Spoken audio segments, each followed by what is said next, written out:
Hi, everybody, and welcome to the Growth Execution Podcast. We are here every week with another great entrepreneur here to help you to launch, build, grow your business. Delighted to be joined here by Justin Goodbread of Financially Simple. Hey, Justin, how are you doing? I'm good, brother. How are you? Very, very well indeed. Really excited about hearing how you help businesses to grow as well. But I wondered, first of all, how did you get into the entrepreneurial game? So at the age of 15, I was about to turn 16 years of age on a Monday morning. I was turning 16 on Friday. On a Monday morning or Monday afternoon, my dad said, "Hey, son, if you don't have a job by the weekend, by the time you turn 16, don't come home."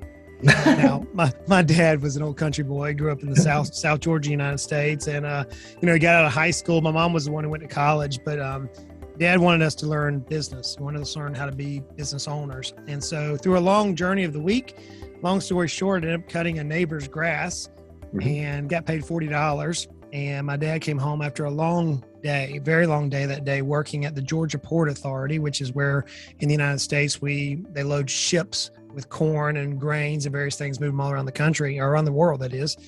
And anyways, he came home and he said, "Did you get a job?" I said, "Sure did, Dad. I made $40 today." He said, "How long did it take you?" 2 hours. He said, "Okay, I want you to sit down, son. I want to teach you a lesson." And he said, "You just made more in your 2 hours at the age of 15, not even 16 yet, than I did working 8 hours for the man. I want you to learn to be a business owner. If you learn business and realize that compensation is directly derived from the benefit that you provide to society, then you will be successful beyond your wildest dreams. Money that may not be exactly what you want, but you will be successful." And so that's how my journey started into the world of business. Do you know what, that what you just said, your dad said about value and your value to society and getting paid for that, that's just so powerful, right? Absolutely. Yeah. Amazing. So that obviously got the spark going, and then obviously progressed to financiallysimple.com here. What were the steps along the way? What have you tried? What's worked? What hasn't worked? There must be a story there too, right?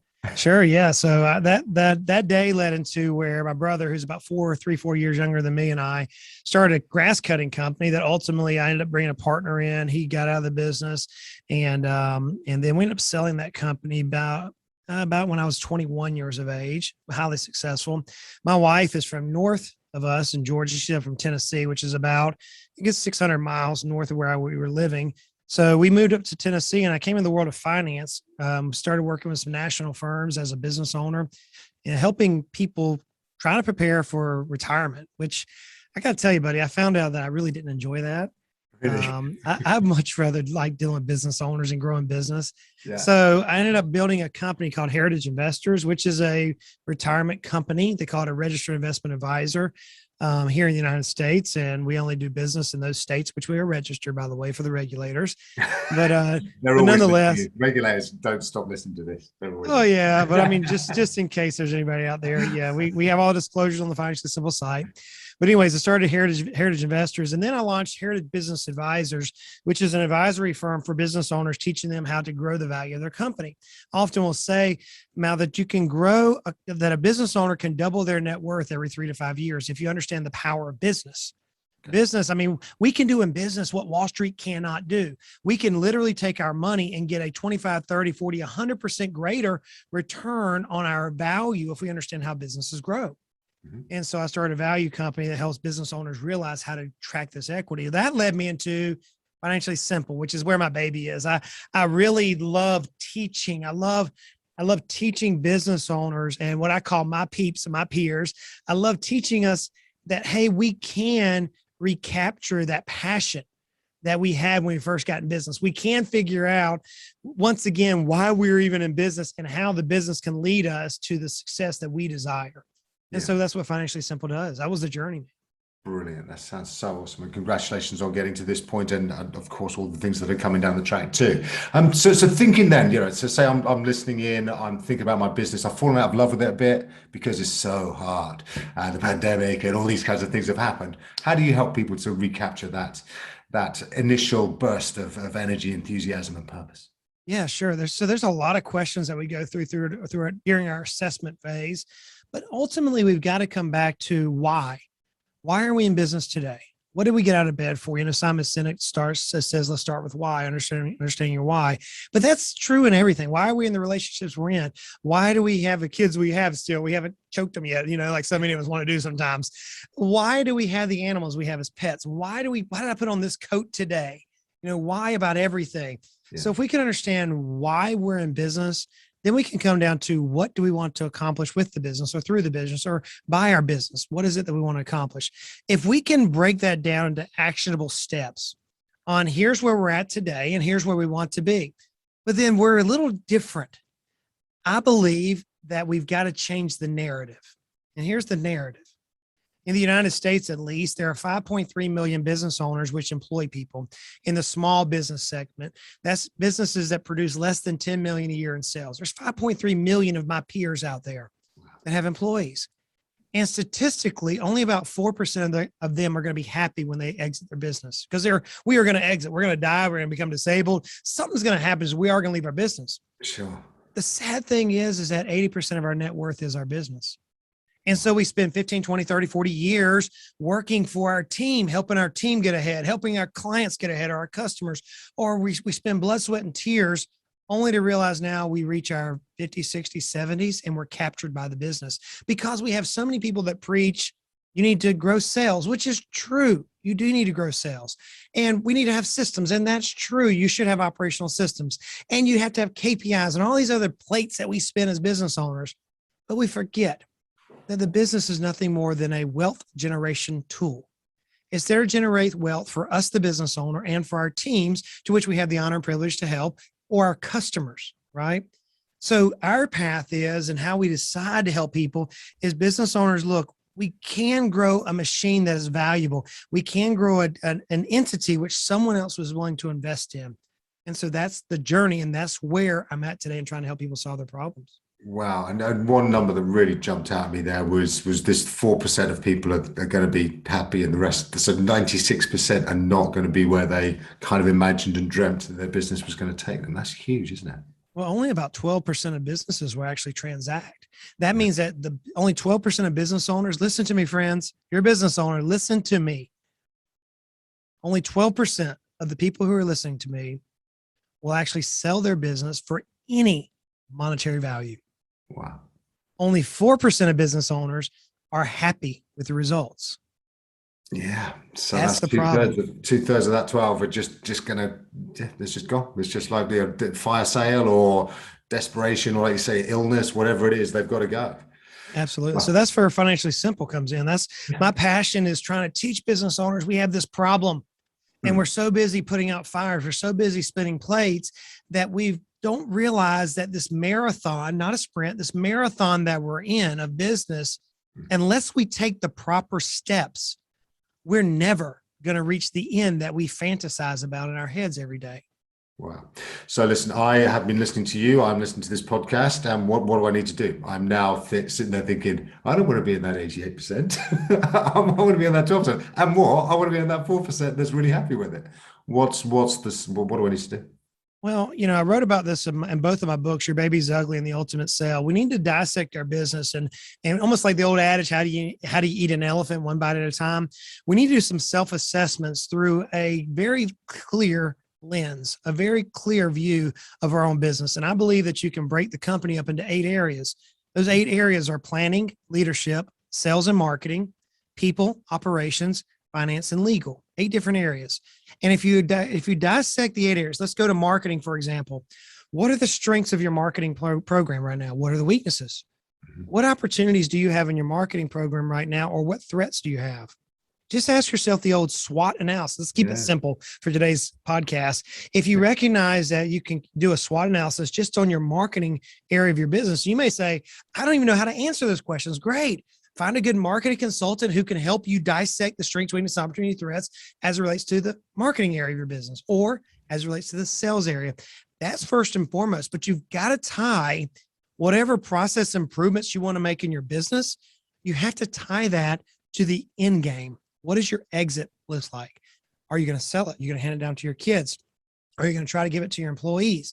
What is the end game? And then everything that you do in business should be for your key customer. listen to me. This is very pivotal for us as business owners. Your key customer, in my vernacular, is not the person that you work for day in, day out. It's not the person that visits your website. It's not the person who follows you on social media. That's not the key customer to me. Those are customers, mind you, but it's not the key. Okay. The key customer is the person or business that one day is going to acquire your company. You want everything in your company built to attract that person so that now you have an exit. Yeah, I love that. And that just reframes so much, I'm sure, of what people listening in are doing day in, day out. They may have, the idea that, I don't know, LinkedIn's going to come along and buy them, or, it is, that local competitor right now. There's the view that they're going to be picking you up in due course, but you've got to get yourself set for that. Absolutely. Absolutely. And it takes time, but you can't get there unless you have a clear purpose, or why are you headed there, or when are you going to accomplish it, or what do you want to accomplish? You've got to have that clear trajectory of that end destination in mind. And then everything else is academic to get there. Yeah, absolutely. And those, like you said, the elephant, baby steps, taking one chunk at a time out of it. Brilliant, Justin. That's so useful. And you mentioned your books there as well. I know you kind of scooted through them, but I love the titles, particularly Your Baby's Ugly. I think it's brilliant. So yeah, and those are obviously, people can go find them and they'll help them to get on this journey as well, right? Absolutely. You can find them on Amazon. You go to financiallysimple.com and find them there as well. Brilliant. Thank you very much for that, Justin. Now, we love to ask a few kind of quick fire questions of our guests when they're on, just to get into their sort of mindset as well. What's the best piece of advice you've ever received? Oh, wow. Well, as it relates to business, because I've gotten lots of advice. My dad used to say, son, your last name is Goodbread. It's a name that people won't forget quickly. Never lose it, because the name's all you have. That was a good piece of advice. My dad one time told me never buy a piece of low land, because if it floods, no one wants to buy it from you. I remember him having an issue. I think that was a really good piece of advice, right? I bet there's a whole book in your dad's advice, right? Oh, man, he's an old country boy. He gave me all sorts of things. But I think the best piece of advice that I ever got in business was this: where are you going and why? At the end of the day, whenever I'm gone this earth, I hope my family and a few friends are going to be around the bed or whatever. And I hope they look at me not as saying, man, Dad was a great business guy. I don't want that. I want them to say my dad was a great dad. He happened to be in a business, but he was a great dad. So I think in the end, we realize that if we understand where we're going, that this business that we operate is nothing really that matters over time. For most of us, it really doesn't. It's a means to an end. It's a wealth creation tool for so many of us. And so I think if we understand what our purpose and where we're going, I think that's the best piece of framework that we can have for business. And then when life happens, like pandemic last year, holy cow, it knocked us all in our teeth. It put us on our butts on the ground. Sure. Okay, well, now we have a framework. We have perspective on how we're going to deal with the pandemic or whatever else the next thing that's coming our way as business owners. We have a way to deal with that. That's brilliant advice. And as you say, how we see ourselves as business owners can be quite, can be quite central to, the business is so much a part of us. And yet, that will pass. We may have the exit we want, or something else will happen, but it's about being more than that, right? Absolutely. Yeah, brilliant. Thank you. Is there somebody that you kind of look up to, or somebody you aspire to, who kind of guides you along the way? Yeah. So I'm a speed reader. I've been reading books, a book a week since the age of 16. Wow. And I have these two books that I love to read every single year. In fact, I'm now teaching my kids. We just took a trip and they got to listen to both of these books on Audible. One is Robert Kiyosaki. It was the very first book that I ever read, was Rich Dad, Poor Dad. Yeah. And I'm teaching my kids, hey, the rich don't work for money. Hey, mind your own business. Hey, and here's all these principles in Rich Dad, Poor Dad. So I think Robert Kiyosaki's philosophy in the world of business is pivotal. It's changed my life. And if someone asked me, hey, who would you like to have dinner with? He'd be one. He and his wife, Kim, I'd love to have dinner with them. Another would be Dave Ramsey. Now, totally opposite of Robert Kiyosaki. Yeah. Dave Ramsey's Total Money Makeover, Financial Peace. I would love to have dinner with Dave and his family, because I think between both their strategies of business, of finance, of life, both of those men are still have their families in place around them, and they've kept perspective. I read so many people, so many business books that are mountaintops, and you look at their family life, or you look at their business years later, or you look at their character, and somehow they've flawed one way or the other because they've got their life out of whack, if you will. But both of those individuals, if someone to say, hey, if you could have dinner with anybody, it'd probably be Dave Ramsey and Robert Kiyosaki, because of what they've invested in my life just through a couple of books they've written. That's brilliant. That's so useful. And you know, you can find out a lot about those guys on YouTube. I know there's videos out there too. Brilliant. If you were to go back to, and perhaps maybe it's financially simple, or maybe it's going back to your gardening back at the age of 15, nearly 16. What do you wish you had known then that you know now? I wish I would have understood how a business owner's gut works. And when I say gut, it may be intuition. It may be the old Jiminy Cricket song that says, always let your conscience be your guide. Whatever it is, whatever term you want to use there, we business owners have a gut instinct that we know when something isn't right or something just feels right and we're willing to take the risk. And so many times in my career, and in so many business owners that I consult with, I see them almost downplaying that intuition, that gut instinct that they have to listen to a professional. I'm gonna put that in air quotes, right? A professional or an advisor that's never even been down the same journey. And so if I could do it all over again, I would say, just listen to your gut more. Sometimes you don't have to have all the whys. Sometimes you just know deep down inside that this is what you're supposed to do. That's brilliant. That's such good advice, because I think, you know, we live in an age where there's so much data out there. You almost feel like you've got to try to simulate all of this before you can, you know, make the right decision. And that decision has to be based and justified on things that are out there. Whereas, as you say, you know, actually the instinctive data points that we've collected over time can be just as valuable, if not more. Absolutely. Absolutely. Listen, thank you so much for sharing your knowledge and your history and all your insights, Justin. What's next for you in Financially Simple? What are you up to? Well, we've got a lot of activity happening right now. I've got a couple more books that I want to write. I've got some businesses that I hopefully at some point in the future are going to be selling. I still own 3 businesses. I see myself, I'm scheduled to speak nationally at several locations throughout the 2022. I'll be on several podcasts. We're going to start a few more podcasts are on. So right now, for those who want to follow the journey, you can check out financiallysimple.com, or you can check out Financially Simple, the podcast, which is where we teach business. We try to teach all aspects of business. My challenge to you, listener, is this. If there's something in business that you can find or you have a question about that we haven't addressed on the blog or in the podcast, anything as it relates to business, let us know. Shoot us a message through our social media, shoot us a message through our comments on the podcast, the blog, YouTube channel. Say, hey, Justin, you didn't cover why blue coffee cups are better than black coffee cups. If whatever it is as it relates to business, if there's something we haven't covered, let us know, because we certainly want to cover that. If we can't cover it with our own team, we'll get an expert on the air to actually cover that particular topic. So that's my challenge. Find something on the blog or the podcast that we haven't covered that can help you in your business. Let us know. Superb. Listen, and just that website again is financiallysimple.com. That's correct. Financiallysimple.com. Perfect. Listen, Justin, you've been so helpful. Thank you once more for your time. And yeah, looking forward to seeing all that stuff that you're going to be active on next year as well. Sounds amazing. Thank you for having me. Genuine pleasure. Congratulations. So look, that's all we've got time for, sadly, this week.